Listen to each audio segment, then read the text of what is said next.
এবার বলুন কার সমস্যা? আমার সমস্যা। না না, মিথ্যা কথা নয়, আমার সমস্যা।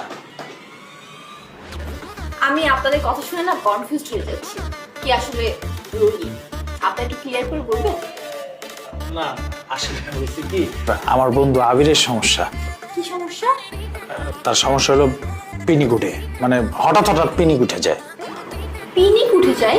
এটা আবার কোন ধরনের রোগ বুঝলাম না। না ম্যাডাম, হয়েছে কি, ও যে কোনো মেয়ে দেখলে না মেয়ের প্রেমে পড়া যায়, ভালো লেগে যায়, ওই মেয়ের দেখে না প্রেম করতে মন চায়, মানে প্রেমের পিনিক উঠে যায়। হোয়াট?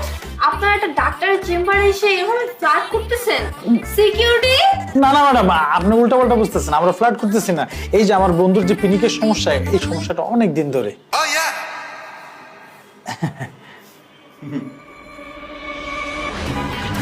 যাই হোক, আপনার বন্ধুকে দেখে যা বুঝলাম ওনার মানসিক সমস্যা আছে। ওনাকে একটা মানসিক ডক্টর দেখান। আমি তো মেডিসিন বিশেষজ্ঞ, আমি ওনার পিনিক বুঝবো না। ম্যাডাম কোনো লাভ নেই, বাংলাদেশে এমন কোনো ডাক্তার নাই যে আমার বন্ধুরে না দেখেছি। এখন একটাই সমস্যা, সেটা হলো পিনিক। এই পিনিকটা ঠিক করতে হলে আপনারই ঠিক করতে হবে। আপনি বললেন না আপনি মেডিসিন বিশেষজ্ঞ, আপনি এমন একটা মেডিসিন দেন যাতে 2-3টা বড়ি আমি ওরে খাওয়া দিতে পারি, খায় সারাদিন যাতে ঘুমায়, ওর জ্বালায় রুমের মধ্যে থাকতে পারি না। কথা বলছ নাকি? জি ম্যাডাম, ঠিক কথা বলছি ম্যাডাম। কি নাম আপনার? আমার নাম দিয়ে আপনি কি করবেন? প্রেম করব?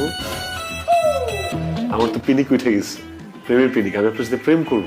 What nonsense! আপনারা এরকম বিহেভিয়ার করতেছেন একটা ডক্টরের সাথে? আপনারা যদি এখন এই রুম থেকে না বের হন, আমি কিন্তু এখনই সিকিউরিটি রাখতে বাধ্য হব। ম্যাডাম ম্যাডাম ম্যাডাম, আমরা নিজেরাই চলে যাবো। আপনি শুধু একটা প্রেসক্রিপশন লিখে দেন, ওষুধগুলো লিখে দেন ম্যাডাম, আমরা নিজেরাই চলে যাবো।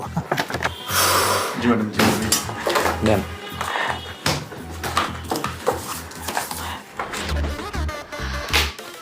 এই নেন ওষুধ, এগুলো আপনার ফ্রেন্ডকে খাওয়াই দেন আর একটা মানসিক ডক্টর দেখান।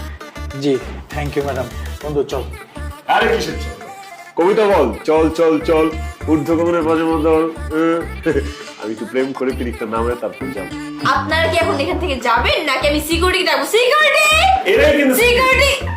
এরই সিকিউরিটি! ম্যাডাম ম্যাডাম, আমরা সিকিউরিটি, যে বন্ধু বললো না আমরা সিকিউরিটি, সিকিউরিটি ডাকার দরকার নেই।